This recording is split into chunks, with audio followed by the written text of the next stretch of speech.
పార్లమెంట్‌లో రాష్ట్రపతి గారి యొక్క ప్రసంగము చాలా బాధ బాధనిపించింది.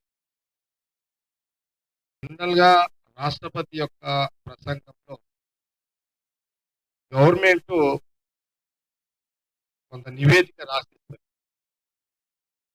ప్రభుత్వం కొంత ప్రధానమంత్రి ఏ గవర్నమెంట్ ఉంటుందో ఆ కొంత గవర్నమెంట్ పరంగా ఏం మాట్లాడాలి అనేది ఒక డ్రాఫ్టింగ్ ఇవ్వడం. ఈ గవర్నమెంట్ ప్రధానమంత్రి హోదాలో ప్రధానమంత్రి గారు చెక్ చేసి ఆ డ్రాఫ్టింగ్ చెక్ చేసి రాష్ట్రపతి ద్వారా ఆ యొక్క ప్రసంగాన్ని చదివి వినిపించడం జరుగుతుంది. ఏ ప్రభుత్వం ఉన్నా ఆ పని చేస్తుంది. అందులో కొంత వాస్తవాలేంది అవాస్తవాలేంది రాష్ట్రపతి హోదాలో కొంత సవరణ చేసుకునే అధికారం కూడా రాష్ట్రపతికి ఉంటుంది. ఎందుకంటే రాష్ట్రపతి అనేది ఫస్ట్ సిటిజన్ ఆఫ్ ఇండియా, దేశానికి మొదటి సిటిజన్ ఆమెనే. చాలా బాధ్యత గల పోస్టు. ప్రభుత్వము ప్రధానమంత్రి గారు డైరెక్షన్స్ ఇచ్చేదాన్ని ఇండైరెక్ట్గా ఇచ్చే డైరెక్షన్ రాష్ట్రపతి పాటించిన కొంత మంచి చెడు కరెక్టా రాంగా అనే విశ్లేషణ చేసుకునే ఒక పవర్ కూడా రాష్ట్రపతికి ఉంటుంది. అయితే రాష్ట్రపతి గారి యొక్క మొదటి ప్రసంగంలో ప్రభుత్వ పరంగా వచ్చిన డ్రాఫ్టింగ్లో మోడీ గారు ఇచ్చిన డ్రాఫ్టింగ్లో లేని నిజాలు ఉన్నట్టుగా రాష్ట్రపతి ప్రసంగంలో రావడం, అది మహానుభావుడు మొదటి ప్రధాని నెహ్రూ గారి గురించి, ఇందిరాగాంధీ గురించి వాళ్ళు ఆ రాష్ట్రపతి ప్రసంగంలో చెడు చెప్పే ప్రయత్నాన్ని వాళ్ళు రాష్ట్రపతి ప్రసంగంలో ప్రారంభించింది రాష్ట్రపతి గారు. సరే, ఆ రోజు దేశ స్వాతంత్రం వచ్చిన తర్వాత మొదటి ప్రధానిగా నెహ్రూ గారు అప్పుడు డైరెక్ట్గా దేశ ప్రజలే, దేశ నాయకత్వమే, స్వతంత్ర ఉద్యమ నాయకులు, కార్యకర్తలు డైరెక్ట్గా ఎలక్షన్ కమిషన్ లేని రోజులవి డైరెక్ట్గా నెహ్రూ గారిని డైరెక్ట్గా ప్రధానమంత్రిని ఎంపిక చేసుకోవడం జరిగింది. అది మహాత్మా గాంధీ యొక్క నాయకత్వంలో. ఎప్పుడైతే నెహ్రూ గారు ప్రధానమంత్రి అయ్యారో దాని తర్వాత అప్పటి వరకు మనకు బ్రిటిష్ వాళ్ళు, అంటే మనకు ఇండిపెండెన్స్ రాకముందు భారతదేశాన్ని 200 సంవత్సరాలు బ్రిటిష్ వాళ్ళు పరిపాలించారు. 200 సంవత్సరాలు బ్రిటిష్ వాళ్ళు పరిపాలించారు. బ్రిటిష్ పరిపాలన అంటే ఏంటిది? అది డెమోక్రసీ పద్ధతి కాదు, అది రాచరిక పరిపాలనలో భాగం. ఇది ఒక రాజ్యం. అప్పుడు ఇవన్నీ ఏం లేవు కదా. మనకు ఎలక్షన్ ఎప్పుడు వచ్చింది? నెహ్రూ గారు ప్రధానమంత్రి అయిపోయిన తర్వాత ప్రజాస్వామ్య పద్ధతిలో, అంటే ప్రజలే ఎమ్మెల్యేలని, ఎంపీలని ప్రధానమంత్రి ఎన్నుకుని, అంటే ప్రజలే ప్రభుత్వాన్ని ఏర్పాటు చేసుకునే ఒక డెమోక్రసీ పద్ధతిని నెహ్రూ గారు తీసుకురావడం జరిగింది. అది ప్రధానమంత్రిగా వారు ప్రతిపాదన తెచ్చి అప్పుడున్న క్యాబినెట్లు అందరూ కలిసి ఇదంతా చేయడం జరిగింది. అంటే మరి ఆ రోజు బ్రిటిష్ 200 సంవత్సరాలు పరిపాలించింది కదా. మరి దాని తర్వాత దేశ ప్రజలు, దేశ నాయకత్వము, స్వతంత్ర ఉద్యమకారులందరూ కూడా నెహ్రూ గారిని ప్రధానమంత్రిని చేశారు కదా. మరి వారు కూడా ఎట్లయితే బ్రిటిష్ పరిపాలన, రాచరిక పరిపాలన చేసారు అట్లే చేయొచ్చు కదా. మరి అట్లా చేయలే నెహ్రూ గారు మహాత్మా గాంధీ గారి యొక్క నాయకత్వంలో అందరి యొక్క భావాలను దృష్టిలో పెట్టుకొని బ్రిటిష్ వాళ్ళని మనం పంపించింది ఎవరి హక్కులు వాళ్ళకు కాపాడబడాలి, ఎవరి స్వతంత్రం వాళ్ళకు ఉండాలి, ఎవరి స్వేచ్ఛ వాళ్ళకు ఉండాలి, ఎవరి జీవితం వాళ్ళు స్వేచ్ఛగా బతకాలి అనే ఒక ఇవన్నీ ఇవే కాకుండా ఇంకా అనేక కారణాల కోణాలతో ఆ రోజు ఈ డెమోక్రసీ అంటే ఓటు హక్కు ద్వారా ప్రభుత్వాలను ఏర్పాటు చేసుకొని ప్రజల యొక్క మనసుకు తగ్గట్టు వాళ్ళ యొక్క బతుకులకు తగ్గట్టు ప్రభుత్వాలు నడుచుకునే విధంగా ముఖ్యమంత్రులు, ఎమ్మెల్యేలు, ఎంపీలు, ప్రధానమంత్రులు నడుచుకునే విధంగా ఇదంతా తీసుకొచ్చింది ఆ రోజు మహాత్మా గాంధీ గారి యొక్క నాయకత్వంలో నెహ్రూ గారు. ఈ రోజు రాష్ట్రపతి గారు ప్రసంగం ఇచ్చిన దాని వెనుక మోడీ ప్రధానమంత్రి గారు చెప్పిన ఆ స్వతంత్రానికి మూల కారకుడు ఆనాటి నెహ్రూ గారు అని మర్చిపోకండి. నెహ్రూ గారిని మర్చిపోవద్దు మీరు. ఓకే, మీ బీజేపీ, మాది కాంగ్రెస్ కావచ్చు, మీది బీజేపీ కావచ్చు, కానీ ఈ విధి విధానాలు తీసుకొచ్చింది, దాన్ని అనుభవిస్తున్నది అన్ని రాజకీయ పార్టీలు కదా. ఏక నిర్ణయంతో నెహ్రూ గారు పోలేదు కదా ఆ రోజున. ఈ రోజు బీజేపీ నాయకులు ఈ రోజు ఇవన్నీ ప్రసంగాలు పార్లమెంట్లో చేస్తున్నారు అని అంటే దీనికి స్వేచ్ఛ కలిగించింది ఆనాటి నెహ్రూ గారే కదా.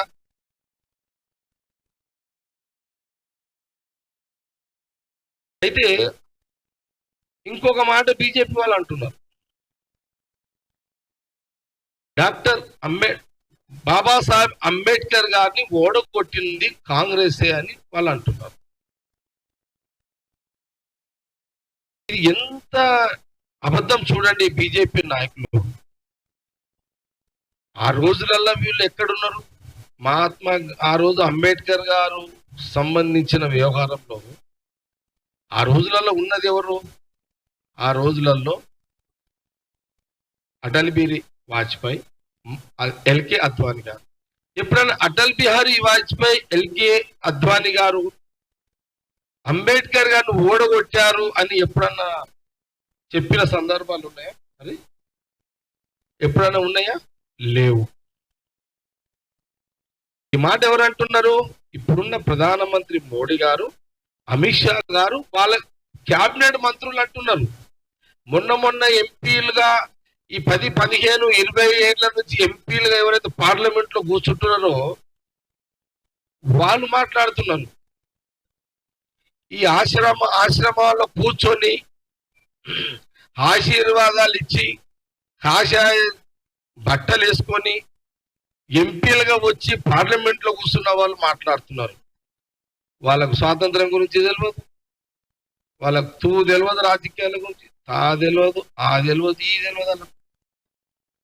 గ్రంథాలలో ఉన్నది రామాయణ గ్రంథం కానీ, మహాభారత గ్రంథం కానీ, భగవద్గీత కానీ ఇవన్నీ చదివి చెప్పే గుణం ఉంది, తెలివి ఉంది. కానీ ఈ రాజకీయాలను విశ్లేషించి స్వాతంత్ర ఉద్యమంలో త్యాగాలు ఎవరెవరని గ్రహించి మాట్లాడే పరిజ్ఞానము కాషాయం వేసుకున్న ఆ సాములకు పార్లమెంట్ లో కూర్చున్నారు చూడు, వాళ్ళకి అవగాహన ఉండదు. వాళ్ళకు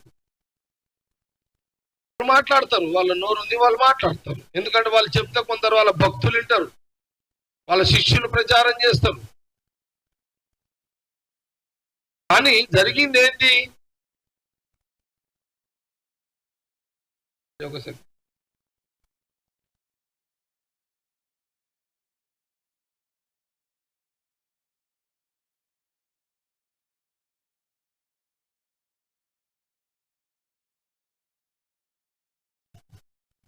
అయితే ఇది చెప్పాల్సిన అవసరం ఉంది మన గాంధీ భవన్ మీడియాకు కానీ, లేదా గాంధీ భవన్ మీడియా ద్వారా ఈ ఛానల్స్ చూస్తున్న వాళ్ళకు కానీ, సోషల్ మీడియా చూస్తున్న వాళ్ళకు కానీ, తెలుగు రాష్ట్ర ప్రజలకు, భారతదేశ ప్రజలకు ఈ విషయం తెలవాలి.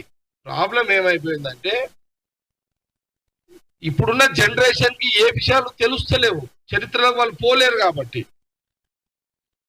ఏది ఈ సోషల్ మీడియాలో ఇవన్నీ రావు, వస్తలేవు.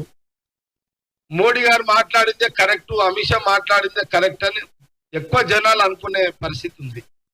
కాబట్టి నేను చెప్పేది ఏంటంటే ఇది వాస్తవం, ఇది చెక్ చేసుకుంటే తెలుస్తుంది. వీళ్ళు బీజేపీ నాయకత్వం ఇప్పుడు లేటెస్ట్ నాయకులందరూ కూడా డాక్టర్ బిఆర్ అంబేద్కర్ గారిని ఓడగొట్టినని రకరకాల ప్రచారం చేస్తున్నారు.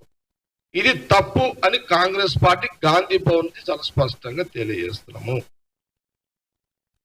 ఆ రోజు బిఆర్ అంబేద్కర్ గారు ఏ కారణాల ఓడిపోయాడో ఎవరికి తెలియదు.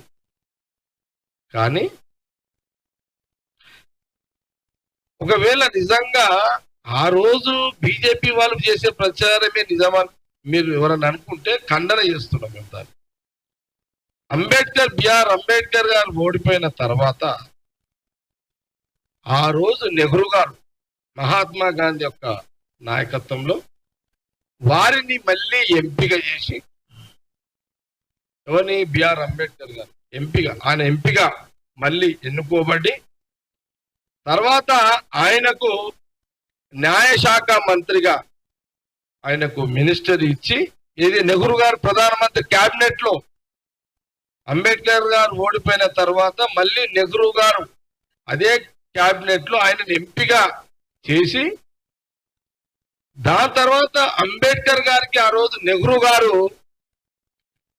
న్యాయశాఖ మంత్రిగా చేసి రాజ్యాంగం యొక్క బాధ్యతలు ఆయనకు అప్పచెప్పడం జరిగింది.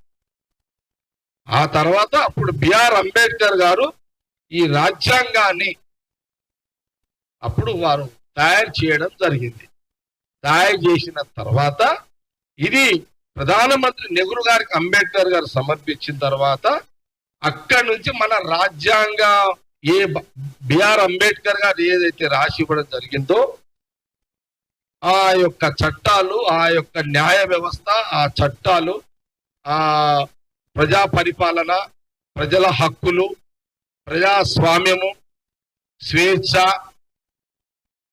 ఎవరి ఆస్తులు వాళ్ళ సొంతవి ఉండేటట్టుగా చట్టాలు, కష్టపడి సంపాదించుకున్న ఆస్తుల యొక్క చట్టము, ఇతరులు గుంజుకుంటే వాళ్ళ మీద కేసులు పెట్టే చట్టాలు, ఇట్లా అనేక చట్టాలు న్యాయపరమైన చట్టపరమైన యొక్క రాసిన తర్వాత అప్పుడు నెహ్రూ గారు వారి క్యాబినెట్, ప్రధానమంత్రి క్యాబినెట్ ఆమోదం చేసిన తర్వాత దాని తర్వాత ఈ యొక్క ఎలక్షన్ కమిషన్ ఏర్పాటు చేసుకొని ఎన్నికలు, ఎమ్మెల్యేలు, ఎంపీలు, ముఖ్యమంత్రి ఎన్నుకోవడం, ప్రధానమంత్రి ఎన్నుకోవడం మొదలైంది.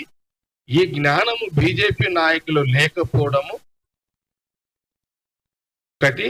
మీకు తెలిసినా కూడా అసత్య ప్రచారం చేసే ఈ ప్రయత్నం అయితే కాంగ్రెస్ మీద చేస్తున్నారో దానికి కౌంటర్ గా నేను ఈ ప్రెస్ మీట్ ద్వారా నేను తెలియజేయడం జరుగుతుంది.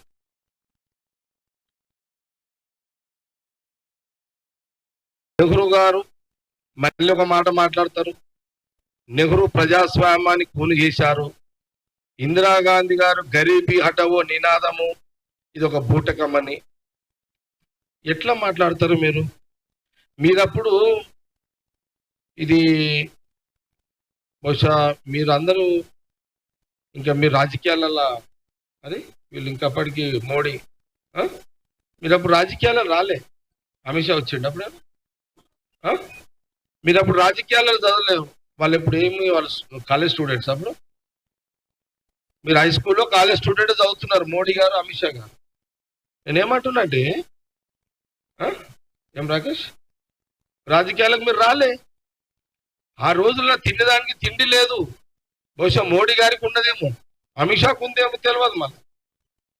కానీ దేశంలో ప్రజలకు అప్పుడు ధాన్యము, నెహ్రూ గారు అది కష్టం మీద ధాన్యాన్ని, అంటే అగ్రికల్చర్ వ్యవసాయాన్ని అప్పుడప్పుడే స్టార్ట్ చేసాడు ప్రధానమంత్రిగా.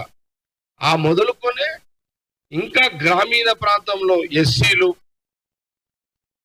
అడవులల్లో లంబాడీసు, గిరిజనులు, అట్టడుగు వర్గాలు, బీసీ కులాలు, కుల వృత్తుల కులాలు, ఇవన్నిటిని దృష్టిలో పెట్టుకొని మైనార్టీలు, ఇట్లా ఆ రోజు రోటీ కపడా మకాన్ అంటే మనిషికి కావాల్సి, ఎంత కోటీశ్వరుడైనా పేదవాడైనా కావాల్సింది ఏంది? తినడానికి తిండి ఉండాలి, కట్టుకోవడానికి బట్ట ఉండాలి, పడుకోవడానికి ఇల్లు ఉండాలి. అందుకే రోటీ కపడా మకాన్ అని ఇందిరాగాంధీ గారు దేశంలో నినాదం తీసుకొచ్చి గ్రామీణ ప్రాంతంలో నుంచి తీసుకుంటే పట్టణ ప్రాంతాల వరకు ఈ 3 నినాదాలనే ఆ రోజు ప్రతి ఒక్కరికి అందుబాటులో తిండి, అందుబాటులో బట్ట. అందుకే నువ్వు చూడండి, ఇప్పటికీ కూడా 70 ఏళ్ళ ముసలోళ్ళు ఊర్లలోకి పోతే ఇప్పటికీ అంటారు, మీకు కూడా తెలుసు, మన గాంధీ భవన్ మీడియా కూడా తెలుసు, అందరికీ కూడా తెలుసు, ఇప్పటికీ 70 ఏళ్ళ ముసలి వాళ్ళు ఇది ఇందిరమ్మ ఇల్లు అని అంటారు. ఇప్పటికీ ఆనాటి ఇందిరమ్మ ఇల్లు అంటే సొంత స్థలాలు లేనప్పుడు ఇళ్ల జాగాలు ఇచ్చి దేశం మొత్తంలో ఇచ్చింది కూడా ఇందిరాగాంధీ గారే. ఇల్లు కట్టించబడ్డది ఆనాడు నుంచి ఇందిరమ్మ ఇల్లు. ఇందిరమ్మ జాగా ఫస్ట్, ఇందిరమ్మ జాగా, ఇందిరమ్మ ఇల్లు, ఇది కదా మొదలు ప్రారంభమైంది. మరి ఇది కూడా మనం ఇప్పుడు ఓట్ల రాజకీయాలలో మాట్లాడుతున్నారు వేరు, కానీ చరిత్రను మీరు తిప్పి ఎందుకు చెప్తున్నారు అనే దాని మీద మేము మాట్లాడుతున్నాం. కాబట్టి ఆనాడు ఇందిరమ్మ జాగా, ఇందిరమ్మ ఇల్లు, ఇది నిజము. మీరు ఎన్ని అబద్ధాలు ఆడినా ఈ దేశంలో ఏ గ్రామం పోయినా 70 ఏళ్ళ వయసున్న ఒక మహిళ అయినా, ఒక పురుషుడైనా, ఒక అవ్వ అయినా, ఒక తాత అయినా ఇదే చెప్తాడు. ఒక అవ్వ తాత ఏం చెప్తారంటే ఇది ఇందిరమ్మ జాగా, ఇది ఇందిరమ్మ ఇల్లు అని చెప్తారు. ఇది నిజము. దీనికి బీజేపీ వాళ్ళు ఏదైనా ఊర్లలో పోతే మాట్లాడతాం, మీకు ఓపుకుంటే. కాబట్టి ఇది వాస్తవం కాబట్టి కాంగ్రెస్ పార్టీ చాలా స్పష్టంగా తెలియజేస్తుంది. ప్రధానమంత్రి మొదటిసారి ఆయన కాగానే ఆయన ఎన్ని సేవలు చేసిండో ఈ రోజున్న 20 ఏళ్ళ పిల్లలకు, 30 ఏళ్ళున్న యూత్కి తెలియకపోవచ్చు, కానీ 60 ఏళ్ళు 70 ఏళ్ళున్న వాళ్ళందరూ కూడా తెలుసు. 50 ఏళ్ళు ఉన్న వాళ్ళు కూడా కొంత తెలుసు అనుకుంటా. ఈ కొత్త జనరేషన్ తెలియదు.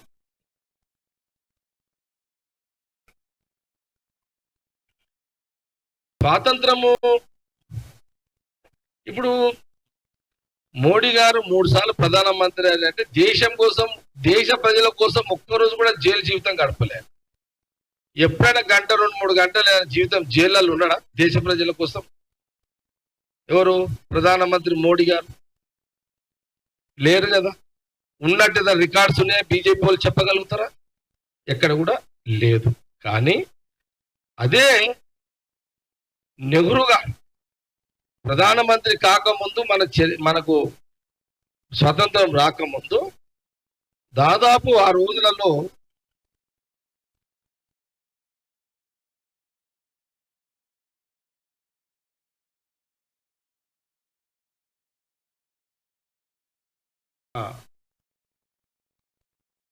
నెహ్రూ గారు జైలు జీవితము 3259 రోజులు.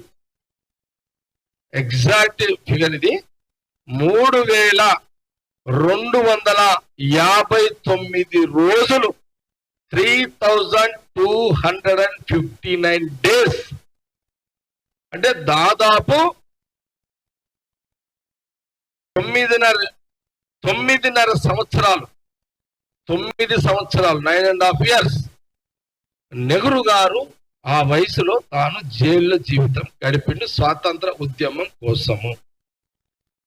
ఇది చరిత్ర. మీరు ఎందులో కొట్టుకున్నా ఇది దొరుకుతుంది మీకు.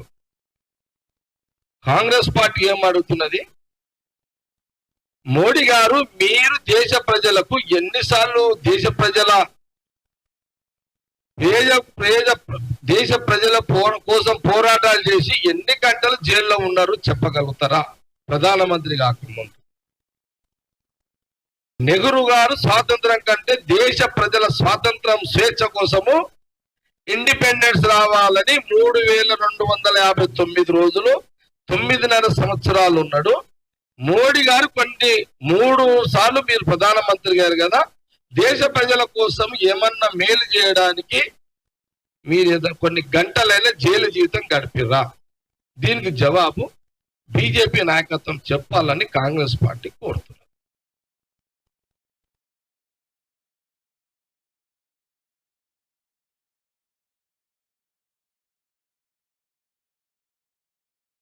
సరేగా మేము చాలాసార్లు చెప్పినాము, పుట్టుకనే ధనవంతులు నెహ్రూ గారు, పుట్టుకనే ధనవంతులు, విదేశాలలో విద్యాభ్యాసం చేసిర్రు, వృత్తిరీత అడ్వకేట్, వాళ్ళకి ఆస్తుల కొదవలేదు. ఆస్తులన్నీ కూడా వాళ్ళు ఆ రోజే స్వాతంత్రం పోరాటంలోనే వాళ్ళన్నీ ఇచ్చేసారు. నెహ్రూ గారు ప్రధానమంత్రి అయిన కాడ నుంచి గవర్నమెంట్ క్వార్టర్లోనే ఉంటుండు. ఇందిరాగాంధీ గారు కూడా గవర్నమెంట్ క్వార్టర్లోనే ఉన్నది. రాజీవ్ గాంధీ గారు కూడా గవర్నమెంట్ క్వార్టర్లోనే ఉన్నాడు. సోనియా గాంధీ గవర్నమెంట్ క్వార్టర్లోనే ఉన్నది. రాహుల్ గాంధీ గారు గవర్నమెంట్ క్వార్టర్లోనే ఉన్నాడు. అందుకే కదా ఆ గవర్నమెంట్ క్వార్టర్ స్వాతంత్రం త్యాగాలు చేసిన కుటుంబంలో యొక్క మన్మడు రాహుల్ గాంధీ గారి యొక్క ఎంపీని రద్దు చేసి, కోర్టును అడ్డం పెట్టుకొని రద్దు చేసి ఆయన ఎంపీ క్వార్టర్ని ఖాళీ చేసిన చరిత్ర వీళ్ళది. ఉన్న ఆస్తులు దేశ స్వాతంత్రం కోసం దారాదత్తం చేసిన చరిత్ర నెహ్రూ గారి తాతలది, ముత్తాతలది. గవర్నమెంట్ క్వార్టర్ గుంజుకొని రాహుల్ గాంధీ గారిని బయటికి పంపించిన చరిత్ర మోడీ గారిని, బీజేపీది. ఇది చరిత్ర ఎంత తేడా ఉంది చూడండి. రాజులకు ఏమంటారు, పుట్టుకతో వచ్చిన రాజులకు మధ్యలో వచ్చిన రాజకీయ పరిపాలన నాయకులకు ఉన్న తేడా.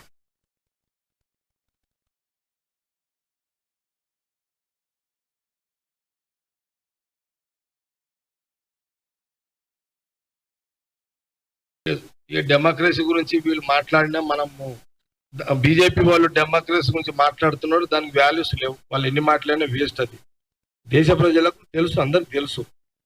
అందుకే మొన్న వాళ్ళు 420 అంటే 240కి ఇచ్చారు. చంద్రబాబు నాయుడు పవన్ కళ్యాణ్ మధ్యలో లేకుంటే, టీడీపీ సపోర్ట్ లేకపోతే ఎగిరిపోతురు బీజేపీ వాళ్ళు.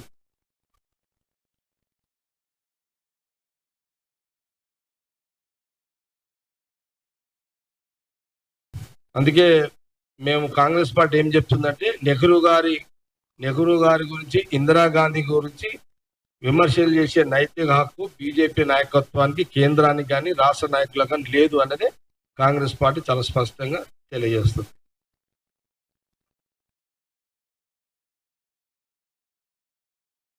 ఆ రోజు స్వాతంత్ర ఉద్యమంలో మహాత్మా గాంధీ గారి పిలుపు మేరకే, మహాత్మా గాంధీ ఒక పిలుపు ఇచ్చినందుకే ఆ రోజు నెహ్రూ గారు ఉన్న ఆస్తులన్నీ దారాదత్తం చేసి స్వాతంత్ర ఉద్యమంలో పాల్గొన్నాడు. అది వాళ్ళ చరిత్ర. అదంతా కూడా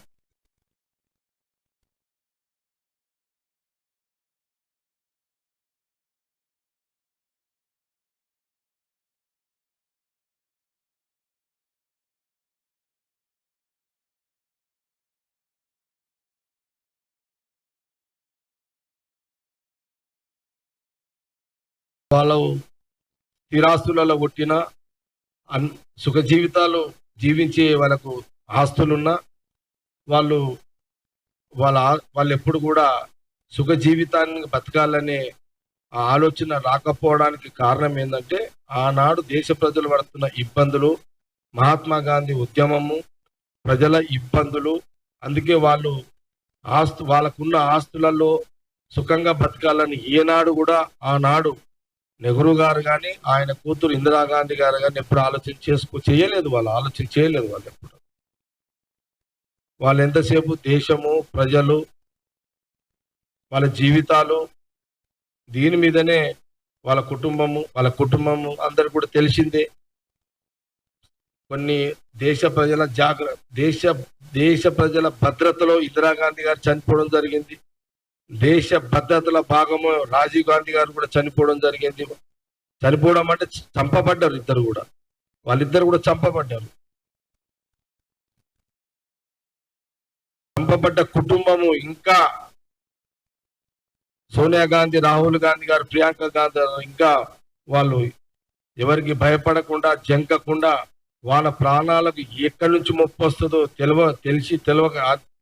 తెలిసినా అయినా వాళ్ళు ప్రజల మధ్యలో ఉంటూ, ప్రజలకు ఎక్కడ కష్టం వచ్చినా, రాహుల్ గాంధీ గారి మనం చూస్తున్నాము, డైరెక్ట్ గా ప్రజల దగ్గరికి వెళ్ళిపోతున్నాడు. అది రాహుల్ గాంధీ గారు, ఆ కుటుంబం యొక్క బ్లడ్ అది. బీజేపీ నాయకులు ఎంత అసత్య ప్రచారం చేసినా, లేనిది ఉన్నట్టుగా చెప్పినా, వాళ్ళు ఎన్ని అసత్య ప్రచారం చేసినా, ఈ దేశం మీద, ఈ భూమి మీద మానవుడు ఉన్నంత కాలము, ఆనాటి మహాత్మా గాంధీ, నెహ్రూ, ఇందిరాగాంధీ ఆ కుటుంబాన్ని, ఈ దేశం మీద మానవుడు ఉన్నంత కాలము ప్రజలు మర్చిపోరు. ఇది వాస్తవం అనేది కాంగ్రెస్ పార్టీ చాలా స్పష్టంగా తెలుస్తుంది. కొత్తగా వచ్చే జనరేషన్ చరిత్ర తెలుసుకోకపోవడం వల్ల కొంత కొంత చరిత్ర కనుమరుగైతుంది తప్పితే, కానీ చరిత్రగానే ఉంటది. ఇది వాస్తవం. అందుకే ఈరోజు మొన్న పార్లమెంట్ లో రాష్ట్రపతి ప్రసంగం చాలా బాధ అనిపించింది. ఇంత ఇంత ఇంత దిగజారుడు రాజకీయాలు ప్రధానమంత్రి గారు మరి రాష్ట్రపతి ద్వారా చేయించడం నిజంగా ఇది చాలా బాధపడాల్సిన అంశం. ఇదంతా కూడా విలువలు లేని రాజకీయం చేయడం కూడా మంచిది కాదు. అధికారం ఉంటది, పోతది, కానీ నైతిక విలువలతో రాజ్య పరిపాలన చేయాలి తప్పితే, విలువలు లేని రాజకీయాలు ఎన్ని చేసినా అది కొంత తాత్కాలికంగా ఆనందాన్ని ఇస్తుంది తప్పితే, ఒక రోజు అది మీకే తిప్పి కొడుతుంది బీజేపీ వాళ్ళకు అనేది అది చరిత్ర. అదంతా కూడా చెడు చెడే, మంచే. ఇది ఎప్పటికీ మర్చిపోవద్దు. తాత్కాలికంగా మీకు ఉల్లాసాన్ని ఇస్తుందేమో బీజేపీ వాళ్లకు.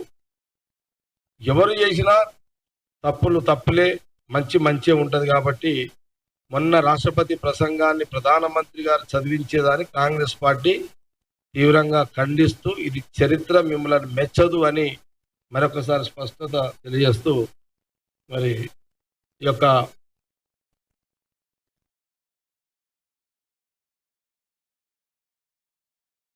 ప్రెస్ మీట్ ని ముగిస్తున్నాను.